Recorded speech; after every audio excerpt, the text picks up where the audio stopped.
The assembly rooms at Hartwell were lit, as they always had been, with candles enough to strip every shadow from every face, which was precisely the point. The Hartwell assembly was not a celebration. It was a courtroom, and it had been a courtroom for as long as anyone in the county could remember. A woman entered it, and was judged before she had crossed half the floor. Cecily Fordham crossed it in gray lavender, her dark hair pinned plain, her gloves last year's white but carefully kept, and she crossed it with her chin at a height that cost her something. She knew what the room had decided about her before her cousin had even removed her rap at the door. She knew because she had watched it being decided for 2 years now, in this room and in every room, in glances averted and greetings made just a quarter of a second. Too brief. Lady Portia Hartley stood near the east fireplace, diamonds catching the light at her throat, her fan moving in slow, deliberate arcs. She spoke to Miss Beatrice Lacey in a voice that was not quite a whisper, which meant she intended to be heard by a specific number of people, and she had counted that number with precision. "Poor creature," Lady Portia said, her fan pausing at the precise angle of observation. "The discarded wife, what one does bringing her to an assembly." Miss Lacey did not reply. She had the grace to look at her slippers. The words reached Cecily at a distance of 12 feet, which was the distance Lady Portia had calculated. Cecily did not slow. She did not look toward the fireplace. She moved toward her cousin, Mrs. Hythe. Jane Prentice, at the far edge of the room, past a cluster of young officers, past the punch table, past a woman she had once called a close acquaintance who now found the window suddenly interesting. What she did not see, because she did not let herself look, was the man who stood alone at the upper end of the room, near the musicians' gallery. A tall man in a dark navy tailcoat, amber-brown eyes, tracking her from the moment she had entered, a line forming between his brows that was not quite a frown and not quite anything else. He had watched Lady Portia's fan pause. He had watched Cecily's chin maintain its angle, and something in his face, already still, went a degree more still. His name was Lord Ashford, Viscount Colborne. He had known her for 14 years. He had been present when she married Sir Edmund Hartley, had stood in the church and thought nothing that he had permitted himself to examine closely. He had watched the marriage unravel from a careful distance, in the way that gentlemen of good breeding were expected to watch such things, which was to say, without comment. He had watched her return to her father's modest house, then to her cousin's smaller one, after her father died and left almost nothing. He had watched her become, in the language of the county, the discarded wife, that most cautionary of figures. The woman a man had considered and set aside, he had watched all of it. He was watching still. Cecily did not know this yet. That was the source of whatever held him in place at the edge of the musicians' gallery, his gloves held in one hand, his posture, the particular stillness of a man who was certain of something, and had not yet decided what to do with the certainty.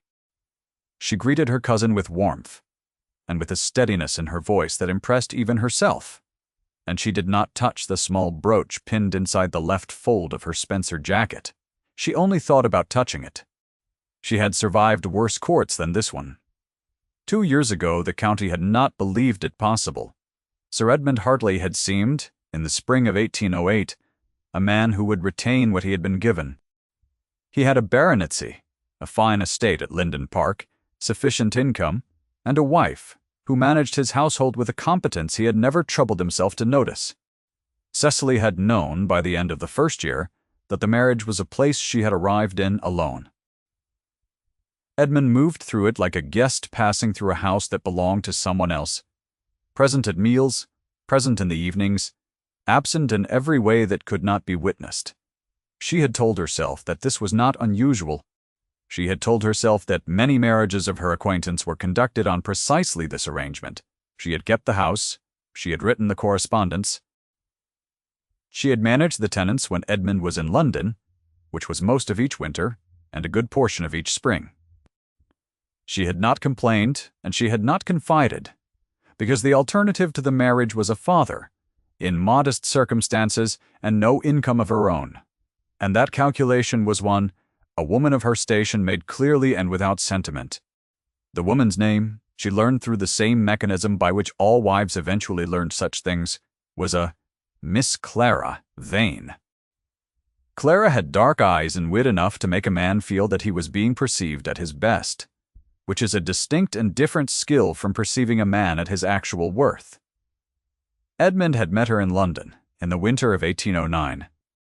By the spring of 1810, he had ceased to be even a guest in the house at Linden Park.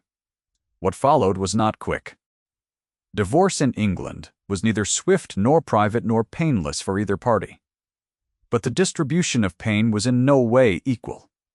Edmund retained the estate, the income, and the social standing that the baronetcy conferred. Cecily retained her name, which she had returned at once to Fordham, and the contents of her dressing room, and a small enamel brooch her mother had pressed into her hand on the morning of the wedding, a bluebird in blue and green enamel on a gold pin, with the instruction that she was to wear it when she wanted to remember what she was before any man had formed an opinion of her. She had worn it inside her clothing ever since. The outside of her was available for the county's inspection and verdict. The brooch was not. The county's verdict had been swift and had not surprised her. A divorced woman was a specific category of person, and the category was the same for every divorced woman. She had failed at the primary task. That she had not failed, that the marriage had been abandoned by Edmund's own choice and for his own purposes had no material effect on the category into which she had been placed. The discarded wife. She had heard it before Lady Portia coined it at the Hartwell Assembly. She had heard it in drawing rooms and in the carriages of women who thought they were out of her hearing. She had heard it from a second cousin who meant well and phrased it as sympathy, saying that she must feel the sting of it when she had done nothing to deserve it. She had felt many things. She had not felt the luxury of letting the sting show. Her cousin Jane had been the exception. Jane Prentice was a cheerful woman who found the county's verdict on Cecily to be a species of collective foolishness, and said so, and invited Cecily to remove herself from her father's silent house to the Prentice household in Hartwell Village, and had been pressing the invitation for 8 months before Cecily finally accepted it. What had finally moved her was a simple calculation. The alternative was quieter, and the quiet was beginning to sound too much like an ending. The assembly had been Jane's next project. "You must be seen," Jane had said, with the reasonableness of a woman who did not have to pay the cost of being seen as what the county had decided Cecily was. "You cannot remain in the drawing-room indefinitely." She had pinned the bluebird inside her jacket and come. The third dance was a country set, and she did not expect to be asked. She was not asked.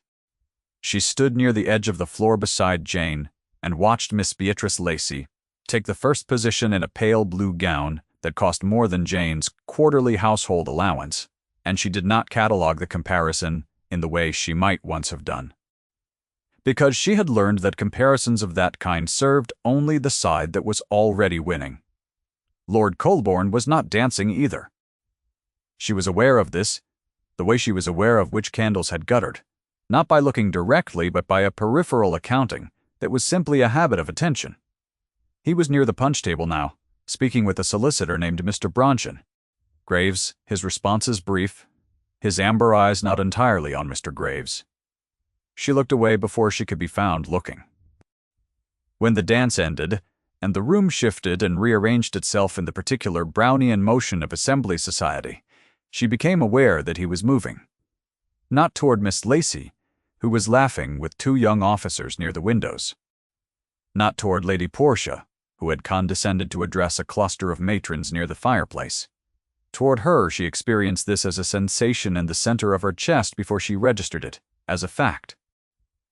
When he arrived at a socially acceptable distance and bowed, she curtsied and waited. "Miss Fordham," he said. His voice was low and level. He had always spoken in that register as long as she could remember, as though he had decided early that volume was not necessary when the words themselves would do the work. "You are not dancing." "I am not," she said. "Nor am I." He said it without inflection, and then he did not say anything else for a moment, and the silence was the particular kind that is not empty. "Will you take a turn with me along the East Gallery?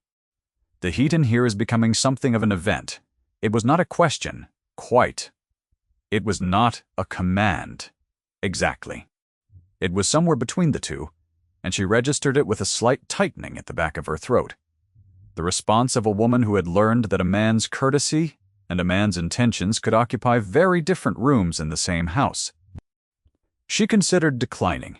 She considered what the room would make of her walking with him, and then considered what the room had already made of her, and decided that a second opinion on her character was unlikely to worsen the first. Of course.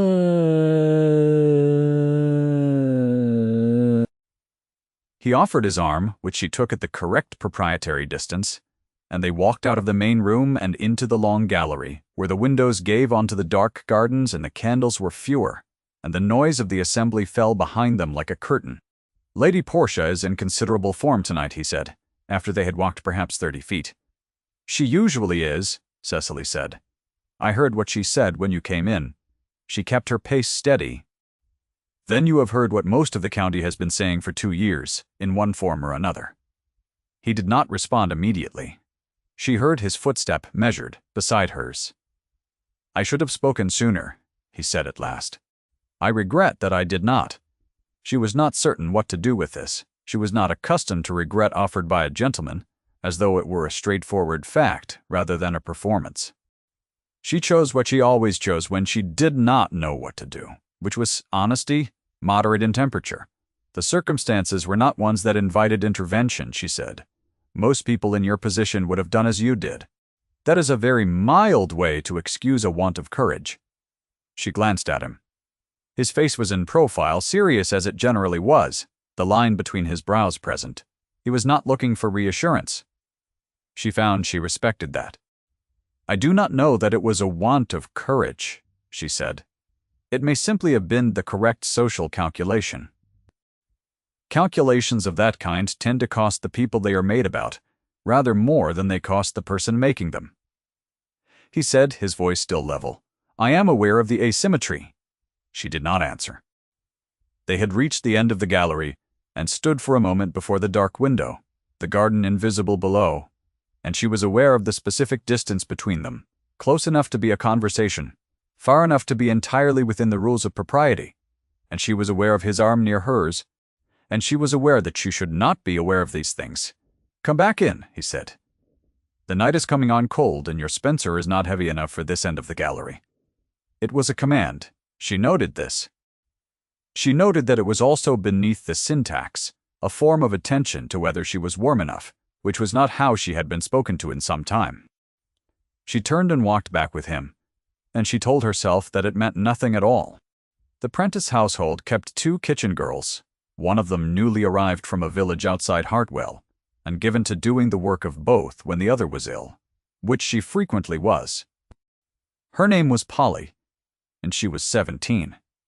And she had the particular quality of endurance common to girls who have been told that endurance is the only quality on offer, and have believed it, without quite submitting to it. Cecily had noticed Polly the week she arrived at the Prentice house, noticed the precise quality of the girl's posture, the way it was at once rigid and ready, the posture of someone who had learned to expect a correction before it arrived. She had made no particular mention of it. She had simply begun in the course of the weeks that followed to speak to Polly directly when she had need of something, and to do so in the manner in which she spoke to anyone whose intelligence she respected, which was to say plainly and without condescension. On a Tuesday morning in late November, she came down to the kitchen passage to retrieve a letter she had left in her coat pocket, and found the housekeeper, Mrs. Buft. 1. Dawson speaking to Polly in the particular concentrated tone of a person who has made a decision and is arriving at the pronunciation of it. The letter of dismissal Cecily understood within 4 sentences concerned a breakage of a china cup that Cecily had observed herself and had judged to be the result of a warped shelf rather than carelessness. She stood in the doorway and she said, "Mrs. Dawson, the shelf at the east wall of the larder has needed repair for 3 months. I noted it in the household book in September. Polly could not have prevented the breakage, Mrs. Dawson turned, surprised at the angle and firmness of it. "Miss Fordham, I did not see you." "The fault was the shelf," Cecily said again, even in tone, final in content. "The cup, is easily replaced. I would not wish Polly to lose her situation over a piece of crockery that the household itself failed to maintain. Polly was looking at the floor. Her hands were pressed flat against her apron. "Very well," said Mrs. Meta. Dawson, after a pause in which she recalculated something she did not name, Cecily retrieved the letter from her coat. She said, "Thank you, Mrs. Dawson," and went back up the stairs. She did not know that Lord Colborne had arrived that morning to return a book he had borrowed from Jane's husband, and that Jane's husband had not yet come down, and that Jane had invited him to wait in the sitting-room, whose door gave partially onto the corridor near the kitchen stair, and that he had heard every word with the stillness of a man who was not surprised by what he heard, and was none the less undone by it. He said nothing when Cecily passed the sitting-room door. She did not see him. She went upstairs with her letter, and he stood for a moment in the sitting-room with the borrowed book in his hand and the specific interior sensation of something settling into a shape it had been approaching for some time. He had known, in the general way in which one knows things about people one has observed at intervals for 14 years, that she was a woman of specific and particular character. He had known it the way one knows a thing one has not needed to act upon, abstractly, distantly, filed under the category of general observations that do not require a response. It required a response now. The book was about botanical illustration. He set it on the table and waited for Mr. Prentice to come down, and he did not know what to do with what he was feeling, except that he had felt the absence of it for 4 years, since the morning his wife had died while he was in London, attending a session of Parliament that his absence would not have changed in any material way. Eleanor had not complained of the timing. She was not the sort of woman who complained of timing. She had died in the early hours of a March morning. Quickly and terribly for all that. It was quick, and he had arrived the following evening to a house that had already been made quiet in the way that houses were made quiet, for grief. He had never forgiven himself for the calculation. He had measured an obligation against a presence and chosen the obligation, and then the presence was no longer available to be returned to. He understood, in the rational part of his mind, that Eleanor would have recovered or not recovered, regardless of whether he had been in the room. He understood it. He did not feel it. He had kept her miniature in his breast-coat pocket. It was small, oval, painted on ivory. Her dark eyes and her smile that was quiet and a little amused at everything. He touched it now, an old habit, and felt it in his palm, warm from his body. He had told himself for 4 years that what he had felt watching her from the upper end of the Hartwell Assembly Room was simply the natural response of a man who had known a woman since she was 13 years old, and who felt, therefore, a generalized concern for her welfare in difficult circumstances. He had told himself this with the thoroughness of a man who was accustomed to being precise about what he permitted himself to examine. He had been lying to himself with such precise thoroughness that he had almost believed it. The heroine acts from her values without seeking approval. He had not known her to act otherwise, not once in 14 years of intermittent observation, and he had been watching with more attention than he had admitted even to himself. He could name the specific instances. The Tuesday morning in the kitchen passage was only the most recent. If you have found yourself at this part of the story, then you know what he had not yet put into words. Stay a little longer. He was still in the sitting-room, the book on the table in front of him, when Mr. Prentice appeared at last, slightly breathless and apologetic about the delay. Colborne was correct and brief and gracious. He took his leave, and he walked back to his own house in the late November light, and he thought about a woman crossing an assembly-room floor in gray lavender, with her chin at an angle that cost her something. He thought about it for 3 days. On the 4th day, Sir Edmund arrived in Hartwell. The county knew before Edmund had changed his coat. News of that particular quality traveled on the specific current that carried all news of consequence. The footman knew, then the housekeeper, then the vicar's wife, then everyone. Sir Edmund, who had set aside his wife for a woman named Clara Vane, and had then proceeded to lose the entirety of the Linden Park income in a series of investments made on Clara Vane's enthusiastic recommendations, had arrived in Hartwell with 3 bags and a manner that suggested he had not entirely given up the bearing of a man who still possessed something worth the bearing. Clara Vane had left Edmund's company 6 weeks prior, at the precise moment when the last of the entailed income had been mortgaged, and the reality of the situation had become unavoidable even to a woman of considerable creative optimism. She had not said goodbye. She had simply been present one evening and absent the following morning, her trunk gone, a note left that the county would have found instructive if Edmund had been the sort of man to allow its contents to circulate. He was not that sort of man. He was the sort who arrived in Hartwell in November and called upon his mother. Lady Portia received him in the drawing-room of her leased house, in the dark violet that was her winter armor, and they spoke for 1 hour. And at the end of the hour Edmund left with the particular set to his shoulders of a man who has been given a set of instructions he does not like but cannot refuse. What Lady Portia had proposed was not complicated. Edmund needed money, and the person in the county best placed to supply it was Mr. Dewey, Prentice, who had made a fortune in trade, and was not above lending it out at favorable terms to a baronet in difficulty. The avenue to Mr. Bracton. Prentice ran at present directly through the Prentice household, which contained Jane Prentice, and in the east bedroom, Jane's cousin, who had her own history with the Hartley family." End quote. Lady Portia had offered Edmund the analysis with her fan, moving at the steady arc of a woman who found the mathematics quite clean. "She will not speak to me," Edmund said. "She will receive you," Lady Portia said, "because the alternative is a scene, and she has never made a scene in her life. You will remind her that the entail may be broken if she applies to the court and signs the relevant documents, and that the settlement she was awarded was the full amount I could legally arrange, and that a civil reconciliation between you serves everyone's interests." "A reconciliation," Edmund repeated. "A civil reconciliation," she said, "in the eyes of the county, a demonstration that the unpleasantness is concluded, and that all parties have moved forward in good character." She said this as though the unpleasantness was a bad season and Cecily were a plant that had simply failed to thrive. Cecily received the visit on a Thursday afternoon because Jane was out, and Edmund arrived while she was in the sitting room with her needlework, and the door was answered before she had a chance to arrange the alternative. He was thinner than she remembered, and the confidence in his bearing was a layer thinner too. And beneath the layer she could see the thing she had always been able to see in Edmund, the fundamental absence of any knowledge of what he had done. He had done what men of his type did, and it had gone badly, and he was here now to see if there was anything to be retrieved. He had not, she noticed, come with the bearing of a man who had arrived to apologize.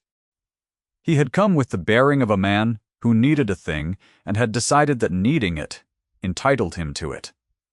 "You are looking well," he said, which was the first lie. "Thank you," she said, which was not agreement. He sat down without being invited to and explained the situation with more honesty than she had expected, though the honesty served his purpose and was therefore not the purest sort. Clara Vane had gone. The debts were considerable. He did not ask her directly for money because he was not without a certain social instinct, but he made the shape of the request clear enough that anyone in the room could have named it. He mentioned Mr. Prentice. He mentioned the court and the entail. He mentioned a civil arrangement that would serve all parties. She looked at him across the sitting room with the specific clarity that had come to her in the 2 years since the divorce, which was not bitterness, but something harder and more useful than bitterness, the inability to be surprised by the shape of his wanting.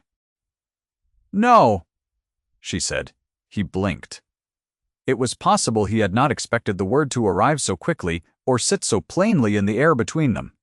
"Cecily," he said. "No," she said again. "I am sorry for the difficulty you are in. I am not able to help you, and I will not approach my cousin on your behalf." He left a quarter of an hour later, and she sat in the sitting room after the door had closed and pressed her hand flat against the fold of her jacket where the bluebird brooch was pinned, and breathed steadily for several minutes. She was not shaking. She noted this with some satisfaction. What she did not know, because she had been managing the interior of the sitting room while the exterior of the day proceeded, was that Lady Portia had spent the Thursday afternoon conducting a visit of her own to Mrs. Allenby, whose house was 2 doors from the Prentice establishment, and whose drawing room was the most reliable amplifier in the county. Lady Portia had expressed in the tone of a woman whose concern was purely civic her worry about a certain person of reduced standing who had been conducting herself in a manner that was not altogether consistent with the dignity one might hope for, given the kindness of those who had taken her in. She had named no name. She had not needed to. Mrs. Allenby had named it for her, with the reliable efficiency of a woman who understood her function. The phrase that reached Cecily, through Jane, who heard it from the vicar's wife who had been calling on Mrs. Version. Allenby that same afternoon was this. The Hartley solicitor himself said it, apparently, that the discarded wife had been given more than the court required, and was living now on the charity of her connections, while involving herself with those above her station. Cecily sat with this for the length of an evening. The following morning a note arrived from Lord Colborne. It was brief, correct, and offered nothing that the county could read as impropriety. He inquired after her health and Jane's. He mentioned that the Hartwell Winter Assembly would be held on Friday, and that he intended to attend. He signed it with his title and his name. She read it twice, and then set it in the writing desk and told herself it was a courtesy, as all such notes were courtesies, addressed by neighbors to neighbors in the ordinary course of winter social obligation. She was not certain. She believed this. She found she could not determine whether the uncertainty was evidence of something real or of a hope she had not given herself permission to acknowledge. She went to the assembly on Friday because she had been going to assemblies for 2 years, and she was not going to stop because Edmund had appeared and Lady Portia had refreshed her project. Lord Colborne was not near the musicians' gallery this time. He was standing at the center of the upper room, speaking to Mr. Balder, Graves the solicitor, and 2 other gentlemen, and he saw her come in, and the line appeared between his brows, and he said something brief to Mr. Graves, and moved in the direction of the door. Lady Portia was near the fireplace again. Miss Beatrice Lacey was not beside her tonight. She was across the room with the young officers, laughing in the easy way of a woman who has not been made to understand that laughter in a public room is something she might one day need to defend. Cecily had reached the middle of the floor when Lady Portia's voice arrived. It was not pitched low this time. "There she is," Lady Portia said. And the particular quality of a voice addressing itself to a room rather than to a person in it carried with the efficiency of a still November air. One must give her credit for continuing to appear. One would have thought the conversation of the past week would have persuaded her that some situations are better managed from a distance. The room did the thing that rooms do in such moments. It slowed. It turned, not in one gesture, but in the accumulated small gestures of individual curiosity. The tilted head, the interrupted sentence. The hand paused mid-reach for a glass of punch. The woman nearest to Cecily, Mrs. Metter. Sanderson took a half-step back, not dramatically. Just sufficiently. Cecily stood in the center of the floor and kept her face in the arrangement she had learned, the one that gave nothing to the room to work with, and she did not touch the fold of her jacket. She thought about it. She did not do it. The room had gone to the particular quality of silence in which the only sound was the musicians at the far end finishing a phrase and pausing before the next. In that pause, she heard footsteps. Not hurried. Measured and deliberate, each one placed with the authority of a man who was not reconsidering his direction. She heard the room hear them too. That collective held breath that is not silence, but is everything that happens in silence's presence. Lord Colborne crossed the floor in 7 strides. He came to her and stopped, and he did not look at Lady Portia, and he did not look at Mrs. Sanderson, and he did not look at any of the faces that had turned. He looked at Cecily, and his amber-brown eyes had in them the specific quality she had seen in the gallery of the previous assembly, and had told herself she had misread, the quality of a man who has arrived at a conclusion by a long and careful route and is no longer uncertain of the destination. He held out his hand. "Miss Fordham," he said. His voice was exactly what it always was. Low, level, not loud, not performing. Carrying anyway, in the way that precise and deliberate things carry in a room that has gone still. She is mine to protect, now and always. It was 11 words. It was not addressed to the room. It was addressed to her. The room received it nonetheless with the accuracy of an assembled crowd that has been waiting for precisely this event and recognized it the instant it arrived. Lady Portia's fan stopped moving. Cecily looked at his hand. It was offered in the open, in a room of witnesses, with Mr. Graves, the solicitor, visible over his shoulder, in full view of the winter assembly of Hartwell, with all its machinery of verdict and judgment. She understood what the gesture meant. She understood what taking it would mean. She understood the specific and irrevocable nature of a public choice made by a man of his rank in a room of this constituency. She put her hand in his. The room breathed again. Someone, a woman near the punch table whose identity Cecily could not have named, said, "Well," in the voice of a woman whose opinion has been revised and is not displeased with the revision. Graves, behind Lord Colborne's shoulder, turned and found something in his coat pocket to examine. Lady Portia lowered her fan to her side. She was not, at this moment, reduced to fragments. She was something more precise than that, a woman whose confidence had collided with an event her script had not accounted for, and she was recalibrating in real time, and the recalibration did not flatter her. She looked at Cecily with an expression that was the closest thing to recognition she had available to her, which was still short of the real article, but was a degree more honest than she had managed in 2 years. Sir Edmund was not present. He had declined the assembly. This was, on balance, fortunate. Colborne walked with Cecily to the edge of the floor, her hand still in the crook of his arm, and he said quietly near her ear, "There is a great deal I want to say to you. Most of it will keep until we are not providing this much entertainment to a room full of people."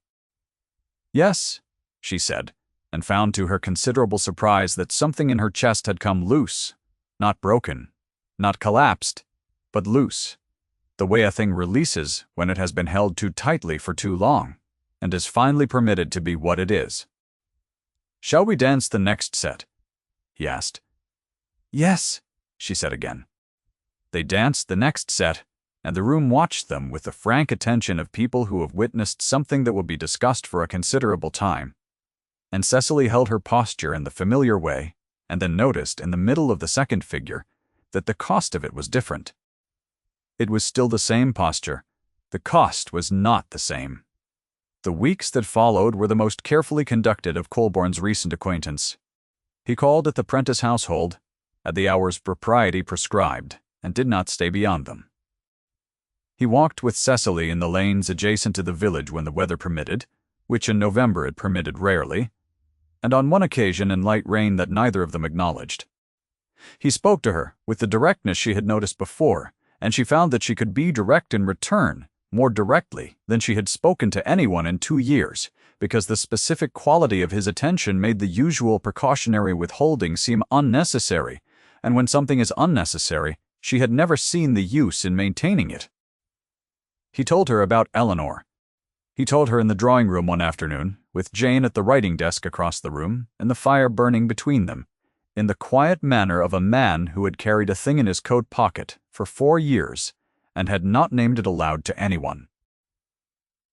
He told her about Parliament and the vote, and the morning in March and the hours on the road south and the house gone quiet before he arrived.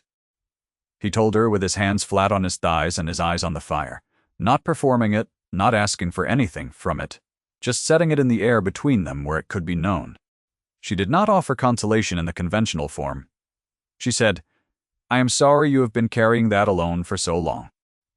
She said it plainly, and he turned from the fire and looked at her with the expression she had begun to understand as the one he had beneath the habitual gravity, the one that was not frowning and not reserved, but simply his face when it was not performing anything at all.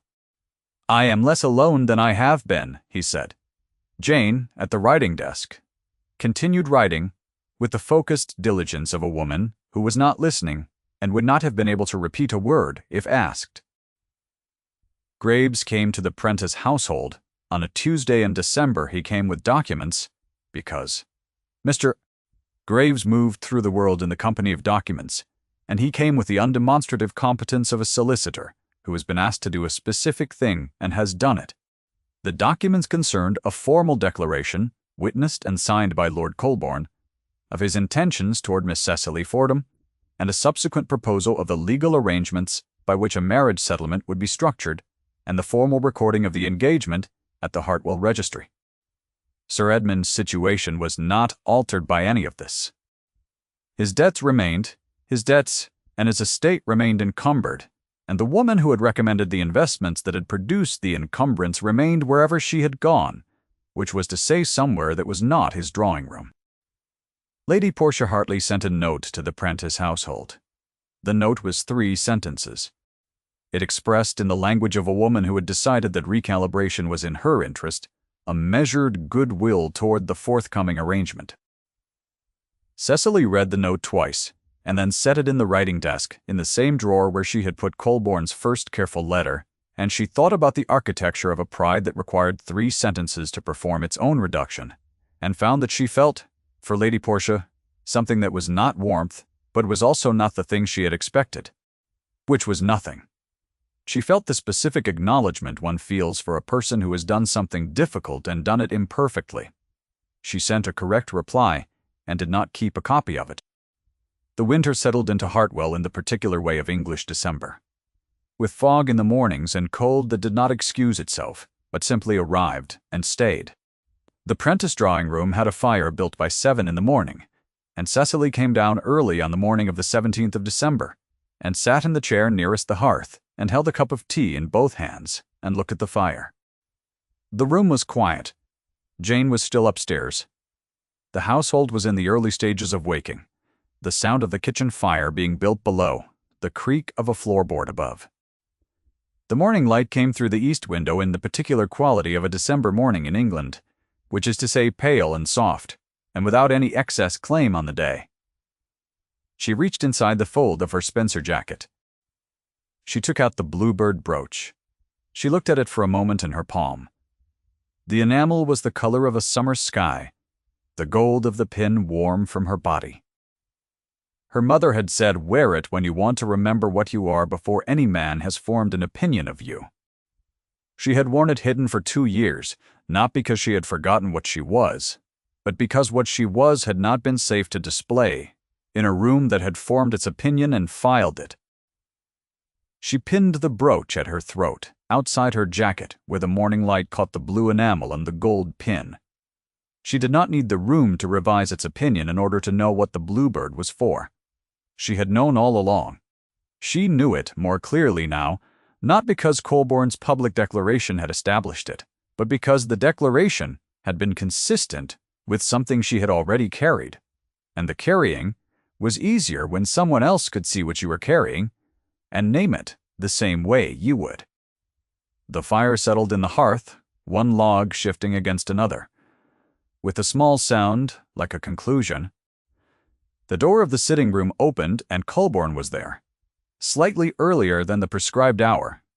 His navy coat and his white cravat and his amber eyes that went at once to the brooch at her throat with the specific attention of a man who had noticed its absence and understood its presence. He came in without ceremony and sat in the chair across the hearth from her, and he looked at her with the face that was not performing anything, and she looked back. "The bluebird," he said. "My mother gave it to me," she said. He nodded, as though this told him everything. And perhaps it did, because the things one carries from a mother's hand are never simply what they appear to be. The fire burned between them. Outside the east window, the December morning continued its pale and quiet business. Somewhere above them, Jane Prentice's floorboards announced that the day was genuinely beginning. Cecily put her hand out and he took it, and neither of them said anything more because there was nothing left to say that the bluebird had not already said for them, gleaming there at her throat in the firelight, where it had always been meant to be. Thank you for sitting with this one until the end. If Cecily's story moved you, leave a thought in the comments. She would not have asked. That is, perhaps exactly why she deserves to be told.